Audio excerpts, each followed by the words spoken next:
जय हिंद दोस्तों, रक्षित खन्ना के इस चैनल में आपका स्वागत है। दोस्तों, आज के इस वीडियो में मैं आपको 4 इंपॉर्टेंट इंफॉर्मेशन दूंगा, जैसा कि आप पीछे बोर्ड पर देख रहे हैं। और इसी के रिगार्डिंग कुछ नोटिफिकेशन है, कुछ सर्कुलर है, वो भी आप साइड में चेक कर सकते हैं। वीडियो को आगे बढ़ाने से पहले एक गुजारिश करूंगा, अगर आप पहली बार मेरा चैनल देख रहे हैं या फिर वीडियो देख रहे हैं तो आप मेरा चैनल सब्सक्राइब कर सकते हैं, जिसका नाम है रक्षित खन्ना। क्योंकि आपके वेलफेयर से जुड़ी जानकारियां इस चैनल के माध्यम से आपको बताई जाती हैं, समझाई जाती हैं, और पेंशन से रिलेटेड जो प्रॉब्लम रहती है उसका भी सोल्यूशन निकाला जाता है। तो दोस्तों, आज का वीडियो बहुत इंपॉर्टेंट होने वाला है, क्योंकि मैं आपको कुछ सर्कुलर समझाऊंगा जिसके बेस पर आपको एरियर मिलेगा या फिर आपको मिल चुका होगा। जिनको नहीं मिला फिर वो कार्रवाई करेंगे। काफी इंपॉर्टेंट ये वीडियो है। चलिए दोस्तों, शुरू करते हैं। पहला पॉइंट, एंट्री लेवल पे का एरियर 2006 से पहले आए पेंशनर के लिए नहीं है। डाउट क्लियर करें। जी हां दोस्तों, काफी पेंशनर कमेंट करके पूछ रहे थे, क्या सर एंट्री लेवल पे का जो एरियर है क्या वो 2006 से पहले आए पेंशनर को मिलेगा? दोस्तों, एक चीज मैं क्लियर करूंगा, एंट्री लेवल पे का जो एरियर है वो 2006 से पहले जो आए हैं पेंशनर उनके लिए नहीं है।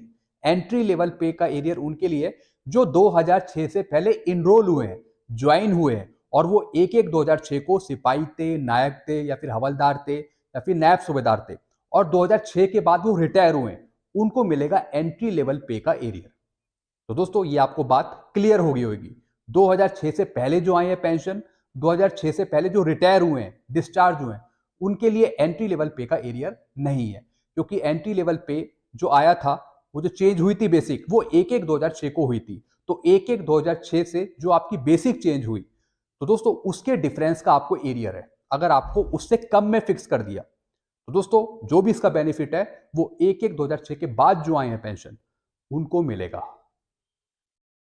चलते हैं दोस्तों अगली इंफॉर्मेशन की तरफ। सर्कुलर नंबर 651 जो जारी हुआ था 25/10/2021 को। दोस्तों, ये सर्कुलर आप साइड में भी चेक कर सकते हैं। इसके आधार पर बढ़ेगी पेंशन जिनको OROP 1 और 2 में कम पेंशन मिली। दोस्तों, कुछ 2 कंडीशन आप पे लगाई थी, या तो आप नोशनल पे लें या फिर आप 1 रैंक 1 पेंशन लें। कुछ ऐसे पेंशनर हैं जिनको OROP 1 में, OROP 2 में फायदा नहीं मिला, उससे ज्यादा उनकी पेंशन बढ़ रही है नोशनल पे में, बेसिक पे में। जैसे कुछ एक्स ग्रुप के भी थे और कुछ पेंशनर थे वाई ग्रुप के। दोस्तों, अगर आपको OROP 1 में और OROP 2 में कम पेंशन मिली तो एक बार आप अपनी नोशनल पे देख लीजिए, बेसिक पे देख लीजिए। कहीं ऐसा ना हो कि आपको OROP से ज्यादा फायदा नोशनल पे में हो रहा हो, तो दोस्तों फिर वो ऑप्शन आप चूज कर सकते हैं। तो ऐसे दोस्तों एक सर्कुलर था 651, और उसी के साथ साथ कुछ और सर्कुलर थे इसके रेफरेंस में पहले 585, 608, 610 और 617। यानी इसके अकॉर्डिंग आपकी बेसिक पे फिक्स होनी थी 1-1-16 से। और दोस्तों वो फिक्स भी करी होगी, आपकी फिक्स करी होगी 1-1-16 से, जिसके आधार पे आपको EPPO मिला। EPPO आपको मिला होगा, उसमें आपकी नोशनल बेसिक पे लिखी होगी। कई बार क्या हुआ पेंशनर के साथ, जो आपको EPPO मिला उसमें नोशनल बेसिक पे भी फिक्स है और नीचे OROP की भी फिक्स है। तो दोस्तों कई पेंशनर को पता नहीं कि इसमें से दोनों में से किस में ज्यादा फायदा है, तो कई पेंशनर ऐसे ही छूट गए और वो लेते रहे पेंशन 1 रैंक 1 पेंशन की, बल्कि ज्यादा फायदा उनको नोशनल पे में हो रहा था। उनकी बेसिक वहां पे लिखी हुई थी नोशनल पे की। तो दोस्तों आपको खुद देखना पड़ेगा कि आपको कौन सा फायदा लेना है जिसमें आपकी ज्यादा बेसिक पेंशन बन रही हो। क्योंकि 651 सर्कुलर के आधार पे काफी पेंशनर की पेंशन फिक्स करी बेसिक पे के आधार पे, नोशनल पे के आधार पे। लेकिन कुछ पेंशनर को 1 रैंक 1 पेंशन पे फायदा हो गया, कुछ को नोशनल पे में हो गया।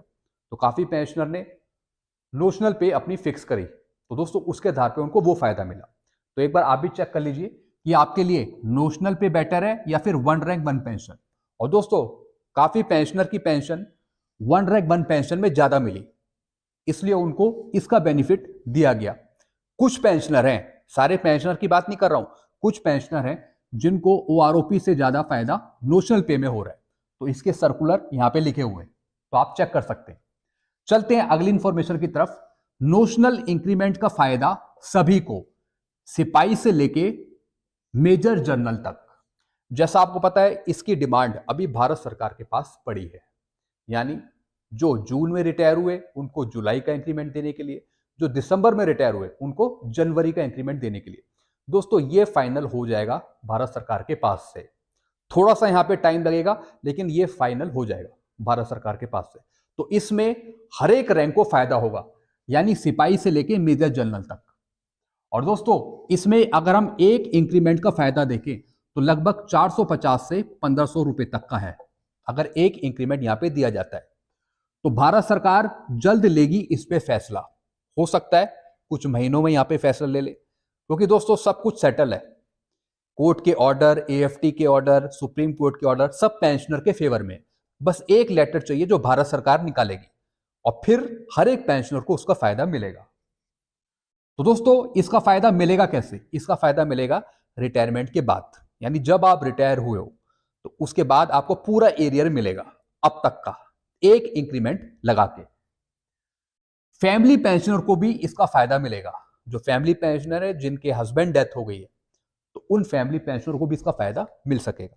सब इसके दायरे में आएंगे अगर भारत सरकार वो लेटर निकाल देती है। चलते हैं दोस्तों अगली इंफॉर्मेशन की तरफ। फिर है दोस्तों एक और सर्कुलर 570 का एरियर सभी को, सिपाही से लेके कर्नल तक, मेजर जनरल तक। काफी पेंशनर पूछ रहे थे कि सर्कुलर 570 का जो एरियर है वो कुछ पेंशनर को मिलेगा या सभी को मिलेगा?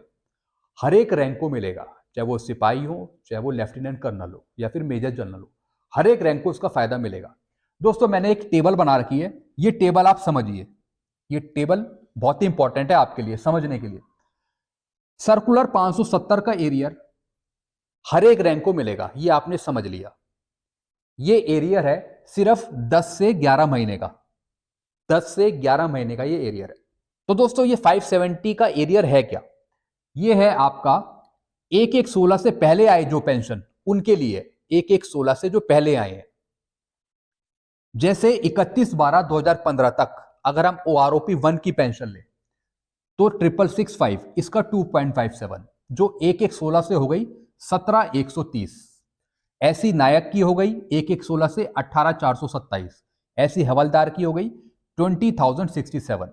यानी 31/12/15 तक जो आपकी बेसिक पेंशन थी उसका 2.57 कर दिया गया 1/1/16 से। तो उसी के डिफरेंस का ये एरियर है।